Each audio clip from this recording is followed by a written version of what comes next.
Hello, world, and welcome back to the ViBedTime channel.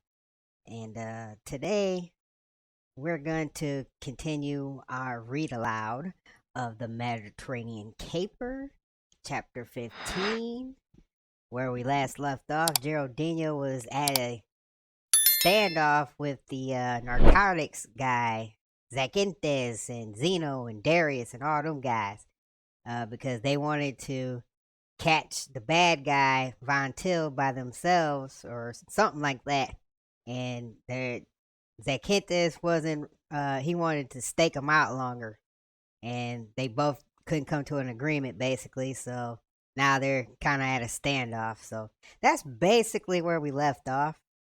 So we're gonna go ahead and get right into that, and that's all I got for you. So without further ado, y'all, here we go.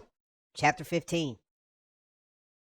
A gun, no matter if it looks small or insignificant, or massive and downright mean, is always a perfect attention getter. To say that Geraldino was the center of attraction would be a classic understatement. He played the role of the hilt, the automatic held at full arm's length, a grim smile on the face. If Academy Awards were given for sheer bravado, he would have won at least 3. For a long moment, no one spoke. Then finally, Zeno rammed a fist into one hand. A wan smile etched his swarthy face. It was I who said you two men were cunning and dangerous, and yet I am foolish enough to keep offering you new opportunities to prove it. We don't relish these embarrassing little scenes any more than you do, Pitt said equably. Now, if you gentlemen will excuse us, we'll close up shop and go home. No sense of getting shot in the back. Geraldino waved a baby automatic negligently at the 3 narcotics officers. We better borrow those guns before we exit stage right. That won't be necessary, Pitt said. No one's gonna pull any triggers. He looked at Zacynthus' eyes, then into Zeno's, and found them thoughtful and speculative. It's really a standoff. You're tempted, but you won't shoot us from behind because you're all honorable men. Besides, it wouldn't be practical. The investigation of our deaths would only prove to be a messy affair. Von Till would love that. On the other hand, you know bleep well we won't shoot back because we don't have nearly enough at stake to kill any one of you. Patience. I ask nothing but patience on your parts for the next 10 hours. I promise you, Zach, we will meet again before sunset, and on much friendlier terms. Pitt's voice seemed strangely prophetic, and the speculative look in Zacynthus' eyes changed to blank puzzlement. Pitt was briefly tempted to prolong the game of cat and mouse, then he thought better of it. Zacynthus and Zeno appeared resigned to defeat, but not Darius. The huge brute moved 2 steps forward. His face was flushed with anger, and his fists opened and closed like the shells of 2 giant South Pacific clams. It was clearly the time to beat a quick and orderly retreat. Pitt moved slowly around the front of the truck, using the hood and fenders as a barrier between him and Darius. He climbed behind the steering wheel, wincing slightly as the sun-splashed seat burnt his naked thighs and back, and started the engine. Geraldino followed him into the cab, never taking his eyes off the men beside the Mercedes, the gun very level in his hand. Then calmly, without any sign of desperate speed, Pitt smoothly shifted gears and aimed the truck towards Brady Field in the first attempt whaleboat's dock. He glanced in the rearview mirror, then to the road and back to the mirror again several times until the three figures in the road disappeared when the truck rounded a curve through an ancient grove of olive trees. Nothing like a gun to even the odds, Geraldino sighed, leaning back comfortably against the seat. Let's see that pop gun.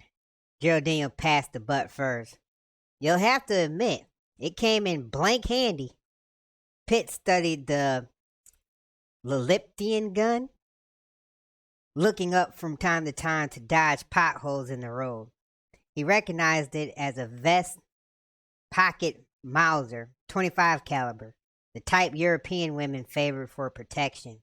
It could easily be concealed in a purse or garter. It was only good for close-in work. Past 10 feet, the accuracy, even in the hands of an expert, was hopeless. We must consider ourselves extremely lucky. Lucky bleep, Geraldino grunted flatly. That little baby evened the odds. Why do you think the old-time gangsters called the gun an equalizer?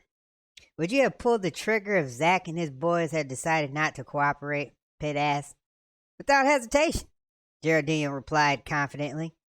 I'd only winged them in the arms or legs. No sense in killing someone who keeps you supplied with Mustaxa brandy. I can see you have a lot to learn about German automatics. Geraldino's eyes narrowed. What do you mean by that? Pitt slowed to pass a small boy who was leading a heavily laden donkey. Two things. First, a 25 caliber gun is hardly a man-stopper. You could have emptied the clip into Darius, but without a killing shot to the heart or head, you'd never even slowed him down. And second, the expression on your face when you squeezed off the first shot would have been a sight to behold. Pitt casually tossed the gun into Geraldino's lap. The safety catch is still on. Pitt glanced briefly across the truck cab at Geraldino. Geraldino's eyes fell blankly to the gun in his lap. He made no attempt to pick it up. His face was expressionless, but Pitt knew him well enough to recognize an acute case of bafflement. Geraldino shrugged and gave Pitt a thin smile. Kinda looks like Geraldino the kid just won the Idiot of the Year. I just plumb forgot about the safety. You never owned a Mauser. Where'd you get it? It belonged to your little playmate of the month. I discovered it when I was lugging her through the tunnel. She had it taped to her leg. You little bastard, Pitt said evenly. You even had it the whole time we were having our You mean that you had it the whole time we were having our brains beat out by Darius? Sure, Geraldino nodded. I concealed it inside one of my socks. I never had a chance to use it. You jumped Frankenstein before I was ready. After that, the brawl happened too fast. The next thing I knew, I was flat on my back getting my head crushed. Then it was too late. I couldn't reach the pea shooter. Pitt became silent. Already his mind was on another subject. It was still early in the morning, and the trees edging the road threw the long, misproportioned shadows towards the west. He drove mechanically. 100 questions, 100 doubts circulating through his mind. He didn't know where to start, and there was the plan that had taken back form there.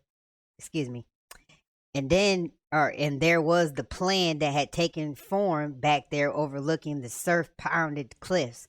The plan at best was a gamble, a long shot backed by nothing but an overpowering urge to carry it out. And then he was automatically depressing the brake pedal, slowing the truck down and stopping at the Bradyfield main gate. 40 minutes later, they were climbing the boarding ladder of the first attempt. The deck was deserted, but a chorus of hearty male laughter accompanied by the high-pitched giggle of a woman echoed from the mess room. Pitt and Geraldino entered and found Teri surrounded by the entire crew and scientific staff of the ship. She was dressed, or undressed, in a knotted makeshift bikini that looked as if it would come unfurled at the first sign of a passing offshore breeze. She perched prettily on the mess table, the center of attraction, a queen holding court, and it was obvious that she enjoyed every male eyeball. Pitt bemusedly studied the men's faces for a moment. It was an elementary task to separate the scientists from the professional crewmen. The latter stood quietly and gazed lecherously at the generous display of feminine skin, their minds throwing pornographic scenes on the inside walls of their skulls like movie projectors. Most of the vocal activity came from the scientists. The marine biologists, the meteorologists, The geologists, each vying for frantic zeal for Teri's attention and behaving like schoolboys whose dormitory had just been invaded by a box office sex queen. Commander Gunn saw Pitt and came over to him. I'm glad you're back. Our radio man is about to go psycho. Since dawn this morning, he's been receiving signals faster than he can write. Most of them are marked for your attention. Pitt nodded. Okay, let's go and read my fan mail. He turned to Geraldine. See if you can tear our queen bee away from her ardent admirers for a few minutes and escort her to Gunn's cabin. I want to ask her one or two very personal questions. Geraldine grinned. From the looks of that crowd, I'll probably get lynched if I try. If things get too tough, just flash your gun, Pitt said sarcastically. But don't forget to remove the safety. Geraldine's mouth dropped open like a landed fish. Before he could recover, Pitt and Gunn had left. The radio man, a young black in his early 20s, looked up when they entered. This one just came in for you, sir. He handed the message to Gunn. Gunn studied it for a moment. Then his lips slowly arced into a wide smile. Listen to this. To Commander Gunn, officer commanding Numa ship first attempt. What in the bleep kind of hornet's nest have you people stirred up in the Aegean? I sent you out there to study sea life, not play cops and robbers. You are hereby ordered to render every assistance, repeat, every assistance at your command to the local Interpol authorities. And don't return home without a bleep teaser. Admiral James Sandecker, Numa, Washington. I'd say the Admiral is a bit off his usual form, murmured Pitt. He used bleep only twice.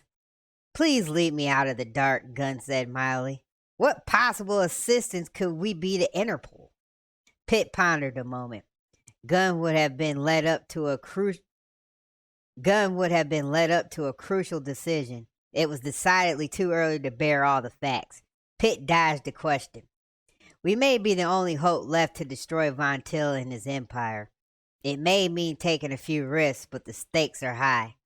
Gunn removed his glasses and stared sharply at Pitt. How high? Enough heroin to hop up the entire population of the United States and Canada, Pitt said slowly. 130 tons worth to be exact.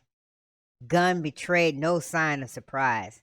He kindly held up his glasses to the light, examining the lenses for smudges. Satisfied that there were none, he replaced the horn rims over his low set ears. Offhand, I'd say that's a pretty fair amount. Why didn't you tell me about this last night when you brought the girl on board? I needed more time and more answers, and right now I'm still short on both. But I think I've run on to something that will put this whole insane puzzle into a transparent pattern. I still don't know what you expect from me. We've got to hit Von Till below the belt, way below the belt. This is an underwater show. I need every able-bodied man you can spare with scuba gear and weapons that can be carried in water, diving knives, spear guns, anything. What guarantee can you give me that no one will get hurt?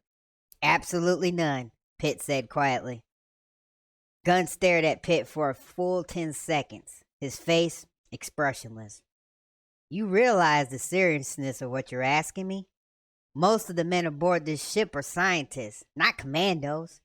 They're tigers with a salometer, a Nason bottle, or a microscope, but their skill at knifing another man in the guts or shooting a barbed spear into a navel leaves much to be desired. What about the crew? All good men to have on your side in a barroom brawl, but like most professional seamen, they have an unhealthy dislike for any activity below the surface. They can't, or rather won't, put on a face mask and dive. Gunn shook his head. I'm sorry, Dirk. You're asking too much. Come off it, Pitt snapped rudely. This isn't the Little Bighorn, and I'm not asking you to send the 7th Cavalry against Sitting Bull on the Sioux Nation. Look, not 50 miles from here, Minerva Line's freighter is churning is churning across the agency with a cargo that is lethal as any nuclear bomb. If that amount of heroin were dumped on the markets in the States, our grandchildren will still be suffering from the cultural shockwaves. It's a nightmarish thought. Pitt paused, letting his words sink in. He lit his cigarette and then continued. The Bureau of Narcotics and the Customs Department will be waiting. They've set a trap. If, and that's a big if, all goes well, the heroin and the smugglers, plus half the illegal drug sellers in the States, will be neatly scooped up and salted away behind bars. Then what's the problem, Gun Press? Where do the divers fit in the picture? Let's just say I have a nagging doubt. Von Till hasn't come within a nautical mile of being caught with the goods, so to speak, for decades. Legally, our government agents can't board the cargo ship until it touches the United States continental shelf, 3 weeks away. By then, Von Till might sense that Interpol is behaving overly cagey. Rather than cooperate with the good guys and sail into the trap, he'd have to reroute the ship at the last minute or else dump the heroin in the Atlantic. That leaves the narcotic agents and the custom inspectors standing around with nothing to do but play with themselves. The only sure way, the safe way, is to stop the ship now before it leaves the Mediterranean. You're the man who said it. Legally, it can't be done. There is one way. Pitt drew on the cigarette, then slowly lit the smoke, trickled through his nose. Prove a solid case against Von Till and Minerva Lines before morning. Gunn shook his head again. Even then, boarding a ship in international waters, practically a ship that is registered to a friendly nation, can lead to political repercussions. I doubt if any country would want to touch it. There is one opportunity, Pitt said. The ship stops at Marseille for fuel. Interpol would have to work fast. If they received the necessary evidence and rushed through the legal paperwork, they could seize the ship in port. Gunn leaned against the doorway and gave Pitt a penetrating stare. The catch is that you want to risk the lives of people under my command. It has to be, Pitt said quietly. I think you're hedging, Gunn said slowly. You're up to your ears in stormy waters. I don't like any of it. I'm responsible to Numa for this ship and its personnel. All that interests me is the safe completion of this expedition. Why us? I don't see why Interpol or the local police can't conduct their own search operation. Finding divers on the mainland is no problem.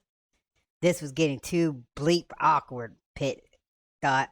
At this stage of the game, he couldn't let on that Zacynthus was very much against even the slightest harassment of Von Till. Pitt had known Gunn for a little over a year, and in that time they had become good friends. The commander was a smart customer. The next scene would have to be played cool. Very cool indeed. Pitt gazed suspiciously at the busy radio operator for a moment, then turned back to Gunn.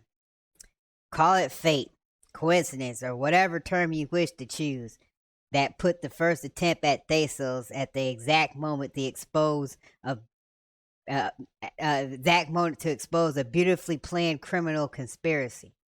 Von Till's entire smuggling operation depends upon the use of a submarine, maybe more than one. We don't know yet. The heroin is the biggest job he's ever undertaken.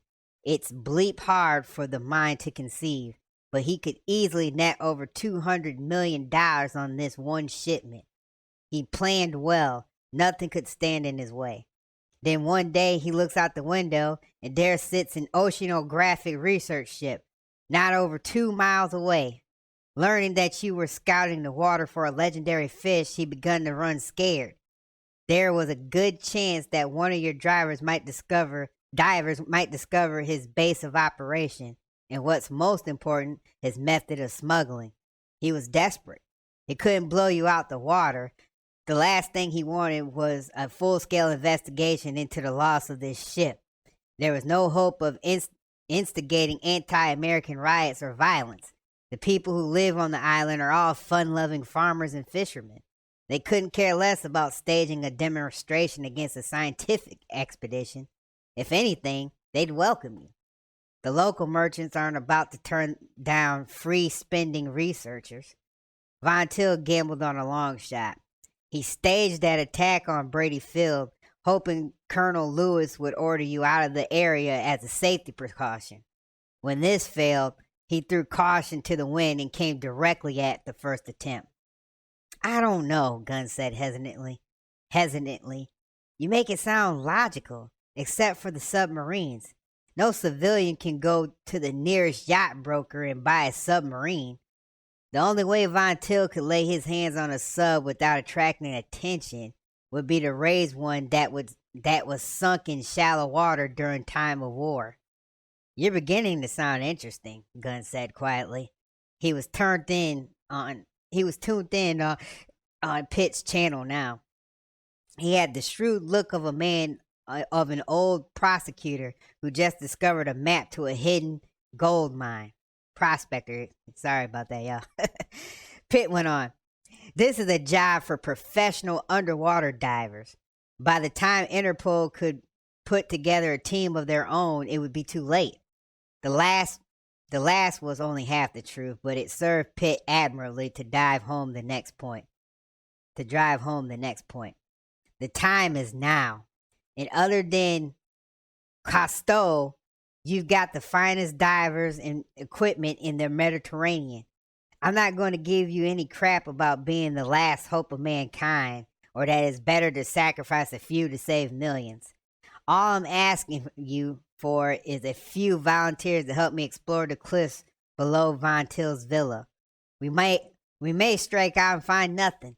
On the other hand, we may uncover enough evidence to impound the ship and the heroin and put Von Till away for good. Hit or miss, we gotta try. Gunn said nothing. His expression indicated deep thought and concentration.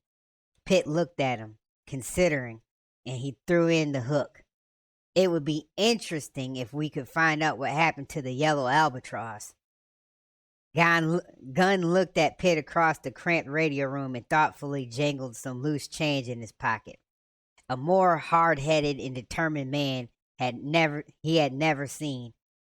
Gunn remembered that he had trusted Pitt's judgment on the Delphi A affair in Hawaii last year, and he hadn't been let down. If Pitt said he was going to kill every shark in the sea, Gunn mused, he would probably blank near do it. He studied the damp, and by this time, peeling bandages off on Pitt's body, jangled the change in his pocket again. Wonder what he would be thinking about this time tomorrow. Okay, you win, he said wearily. I'll no doubt regret this decision at my court-martial. It's a small satisfaction to know that I'll go out with a blaze of headlines. Pitt laughed. No such luck, my friend. Whatever happens, you merely ordered a routine hunt to collect marine specimens from a shelf under the cliffs. If we stumble into an embarrassing incident, you can say it was by pure accident. I hope Washington will buy that. Don't worry. I think we both know Admiral Sandecker well enough to be assured that he'll stand by us regardless of the consequences. Gunn pulled the handkerchief from his hip pocket and dabbed at the sweat on his face and neck. Well, where do we go from here? Round up your volunteers, Pitt said briefly. Assemble them and the equipment on the fantail at noon. I'll explain their mission with a few well-chosen words, and then we'll go from there. Gunn glanced at his watch. It's 9 now. I can have them ready to dive in 15 minutes. Why wait 3 hours? I need the extra time to catch up on my sleep, Pitt said grinning. I don't want to doze off 60 feet below the surface. That's not a bad idea, Gunn said seriously. You look like morning after New Year's Eve. He turned and started through the cabinet door, then stopped. By the way, do me a favor and send that girl ashore as soon as possible. I'm going to be in enough hot water as it is without being accused of operating a floating bordello. Not until I return from the dive. It's vital that she remain on board where someone can keep an eye on her. Okay, let's have it, Gunn said quietly in a defeated tone. You're holding out on me again. Who is she? Would you believe Von Till's niece? Oh no, Gunn said, stricken. That's all I need. Don't work yourself into a coronary, Pitt said softly. Everything will work out. You have my word on it. I hope so, Gunn sighed. He looked skyward and shrugged in helpless despair. Why me, God? Then he was gone. Pitt stared out the empty doorway for a long moment at the blue, uneven sea. The radio operator was bent over the big Bendix set, transmitting, but Pitt didn't hear him. He was lost in the inner silence of concentration, in the silence that comes with the blistering heat and its energy-sapping partner, humidity. His body was numb from too little sleep and numb from too much mental strain. His nerves were stretched like the support wires of a suspension bridge. If one snapped, the rest would part strand by strand until the whole structure swayed and dropped into oblivion. Like a gambler who has bet his last big stake on a 10-to-1 horse, he felt his heart pound against his rib cage, driven beyond its regular beat by the deep fear of uncertainty. Excuse me, Major. The radio man's low, resonant voice seemed far away. These communications are for you. Pitt said nothing. He merely extended his hands and took the messages. The one from Munich came in at 6 o'clock. The black man's tone was hesitating and unsteady. It was followed at 7 o'clock by 2 transmissions from Berlin. Thank you, Pitt murmured woodenly. Anything else? The last one, sir, it's really weird. No call sign, no repeat, no sign-off, just a message. Pitt stared down at the top paper. A grim smile slowly moved his lips. Major Dirk Pitt, Numa ship first attempt. 1 hour down, 9 to go. HZ. Any reply, Major? The voice stammered unevenly. Suddenly, Pitt became aware of the sickly expression on the radio operator's face. You feel all right? To tell the truth, Major, no. Ever since breakfast, I've had the worst case of bowel drizzlies in my life, and I barfed twice. Pitt could not help grinning. Compliments to the ship's cook. Is that it? The radio man shook his head and rubbed his eyes in one easy movement. Can't be. Cook's the greatest. Strictly Gourmetsville. Nah, it's probably the local version of the flu. Could even be a sunky bottle of beer or something. Stay with it, Pitt said. We need a good man on the radio for the next 24 hours. You can count on me. The radio man forced a faint smile. Besides, that chick you brought on board has been clucking over me like a mother hen. With that kind of attention, how much can I suffer? Pitt raised his eyebrow. You must see something in her I don't. She's not bad. Not my usual fancy, but not bad. Anyway, she's been bringing tea all morning, a regular Florence Nightingale. The young black suddenly broke off. His eyes went wide and he threw a hand to his mouth. Then he jumped to his feet, knocking over the chair, ran outside and hung over like a dead man over the railing. Animal-like grunts carried back into the cabin, accompanied by low, agonizing moans. Pitt walked out and lightly patted the ailing radio man on the back. I need you by the radio, my friend. Hang in there while I send for the ship's doctor. The radio man slowly nodded his head and said nothing. Then Pitt turned and left, making sure he walked upwind. After a few minutes spent looking for the ship's physician and asking him to look into the radio operator, Pitt entered Gunn's cabin and found it dark, the curtains drawn. Cool air flowed from the ventilator, giving the steel cubicle a comfortable, inviting atmosphere, a vast improvement over the intolerable heat of yesterday. In the dim light, he made out Teri sitting on the desk. Her chin was resting on a drawn-up knee. She looked up at him and smiled. What kept you? Business, he replied. Monkey business, I bet. Her face bore a distinct feminine pout. Where is the big adventure you promised me? Every time I turn around, you've disappeared. When duty calls, dear heart, I must answer. Pitt straddled a chair and leaned over the backrest. A very intriguing bit of apparel you're wearing. Where'd you get it? Nothing to it, really. I can see that. Oh, sorry, y'all. She smiled at his remark and went on. I simply snipped out a pattern from some pillow ticking. The halter is tied in the back with a bow, and the pants are knotted on each side. See? She stood and undid the knot over her left hip, letting the diminutive cloth dangle teasingly. Very, very clever. What do you do for an encore? How much is it worth to you? She said seductively. How about an old Milwaukee streetcar token? You're impossible, she pouted. I'm beginning to think you're daft. He had to force his eyes to ignore her body. Right now, I've got some details that need clearing up. She stared at him blankly for a few seconds, started to say something, then thought better of it. His face was unsmiling and serious. She shrugged, slowly retired the bikini and settled into a vacant chair. You're acting terribly mysterious. I'll revert to my old, sweet, lovable self after you've answered a few simple questions. She scratched at an imaginary itch above her left breast. Ask away, then. Question number 1. What do you know about your uncle's smuggling operations? Her eyes went wide. I don't know what you're talking about. I think you do. You're insane, he said, glaring at him.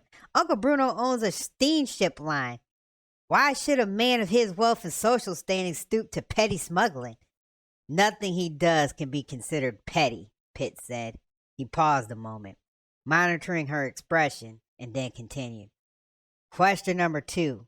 Before you came to Thasos, when was the last time you saw Von Till? Not since I was a little girl, she answered vaguely. My mom and dad were drowned when their sailboat overturned in a sudden storm off the Isle of Man. Uncle Bruno was with them at the time. So was I. He saved my life. Since that awful incident, he has been very good to me. The best boarding schools, money when I need it. He always remembers my birthday. Yeah, he's all heart, Pitt said sarcastically. Isn't he a bit old to be your uncle? Actually, he was my grandmother's brother. Question 3. How come you've never paid him a visit before now? Whenever I wrote and begged him to let me come to Thasos, he always wrote back and said he was too busy, involved with some vast shipping transaction or something. She giggled softly. I fooled him this time, though. I simply popped up and surprised him. What do you know about his past? Nothing really. He talks very little about himself. But I do know he's not a smuggler. Your beloved uncle is the worst scum that a mother ever dropped. Pitt's voice was tired. He didn't want to hurt her, but he was certain she was lying. God only knows how many rotten corpses owe their present condition to him. Hundreds, thousands more likely. And you're in it with them right up to your lovely little neck. Every rotten dollar you spent in the last 20 years was soaked in blood. In some cases with the blood of, and yes, tears, especially tears of innocent children. Young girls who were stolen from their parents' arms and who finished their adolescence on a filthy, lice-ridden pile of straw in North American whorehouse. She jumped to her feet.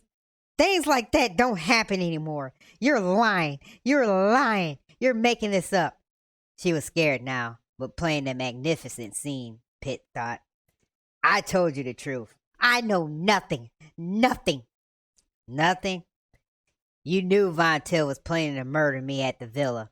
Your tearful little act on the Terrence, I admit, had me fooled, but not for long. You missed your calling. You should have been an actress. I didn't know. Her voice was low and desperate. I swear I didn't. Pitt shook his head. I can't buy it. You gave yourself away outside the labyrinth when we were arrested by the tourist guide. You weren't just surprised to see me. You were bleep shocked to see me in one piece. She came over and knelt beside him and held his hands in hers. Please, please, oh God, what must I do to make you believe me?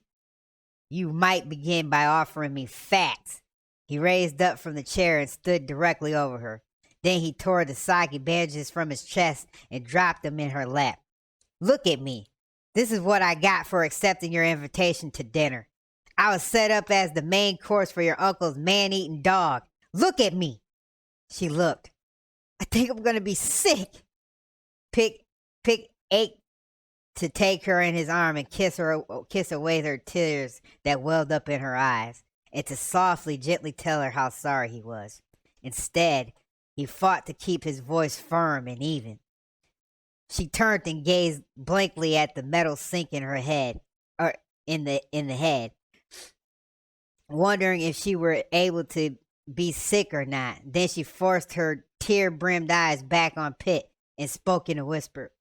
You're a devil. You talk about Uncle Bruno. You're worse, much worse. I wish you would have been killed. The hate should have been there, but Pitt could only feel a touch of sadness. Until I say otherwise, you'll remain on this ship. You can't keep me here. You have no right. I have no right, true, but I can keep you here.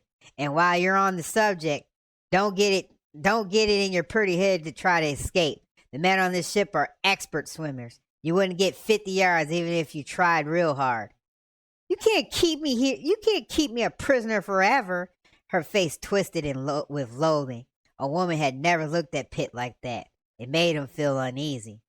If my little caper comes off as planned this afternoon, you'll be out of my hair and in the hands of the Geronimar by supper time. Suddenly, Teri stared at him speculatively. Is that why you disappeared last night? Pitt was ever amazed at the way her huge brown eyes, her devastatingly beautiful eyes, could run through so many emotions in one blink. Yes, as a matter of fact, I sneaked on board one of your uncle's ships just before dawn. It was a most intrusive excursion. You'll never guess what I found. He watched her closely, mentally predicting what the next blink would bring. I couldn't imagine, she said dully. The only ships I've ever been on were ferries. He walked over and sat down in the bulk. The soft mattress felt good. He leaned back and crossed his arms behind his head. Then he yawned long and slowly. I beg your pardon. That was rude of me. Well, what? You were going to tell me what you found on Uncle Bruno's ship. Pitt shook his head and grinned. Female curiosity, once piqued, is insatiable. Since you insist, I found a map to an underwater cave. A cave? Of course. Where else do you think your good uncle conducts his slimy business from? Why are you telling me these stories? The hurt look was back. None of them can be true. Oh, good God. Get some sense in your head. I'm not telling you anything new. Von Till may have hoodwinked Interpol, the Gendarmerie, and the Bureau of Narcotics, but he didn't fool yours truly. You're talking nonsense, she said slowly. Am I? He said thoughtfully. At precisely 4:30 this morning, your uncle's ship, the Queen Armistasia, Artemisia, anchored off the coast below the villa. The ship was loaded to the gills with heroin. Surely you must know about the heroin. Everyone else does. It has to be the worst kept secret of the year. I've got to hand it to your uncle. He's a master of the old magician's routine. Dazzle the audience with one hand while you perform the trick with the other. His little act is about to end, however. I have a little trick of my own that will bring down the curtain. She was silent for a moment. What are you going to do? What any red-blooded all-American boy would do. I'm going to take Geraldino and a couple other men and dive along the shore until I find the cave. It most likely lies at the base of the cliffs directly under the villa. Once we discover the entrance, we will enter, seize any equipment and evidence, make a citizen's arrest of your uncle, and call in the gendarmerie. You're insane, she said again, only with much more feeling this time. The whole caper or whatever you call it is idiotic. You can't go through with it. Please, please believe me. It won't work. It's no use begging. You can kiss your uncle and his rotten money goodbye. We hit the water at 1, Pitt yawned again. Now, if you will kindly excuse me, I'd like to get a little shut-eye. The tears were back. She shook her head slowly from side to side. It's idiotic, she whispered over and over, turned and walked into the head, slamming the door behind her. Pitt lay there, staring at the overhead. She was right, of course, he thought. It didn't sound like an idiotic it did sound like an idiotic caper. But then, what else could she think? She only knew the half of it. And that is it, y'all. We've made it to chapter 16, so we'll pick up on that probably in a couple days or so. But after this book, I just wanted to say quickly, after this book, I'm not sure. I have an idea of what story I want to do next, because I had a couple suggestions already. But feel free to send in whatever one you want to discuss as a group, and if I don't read it next, we'll definitely take it to the group consideration and add it to the list of books we're going to read on here. So hopefully you enjoyed our reading tonight, and as always, man, be safe, stay out of trouble, and I'll see you on the other side. I'm out, y'all. Peace.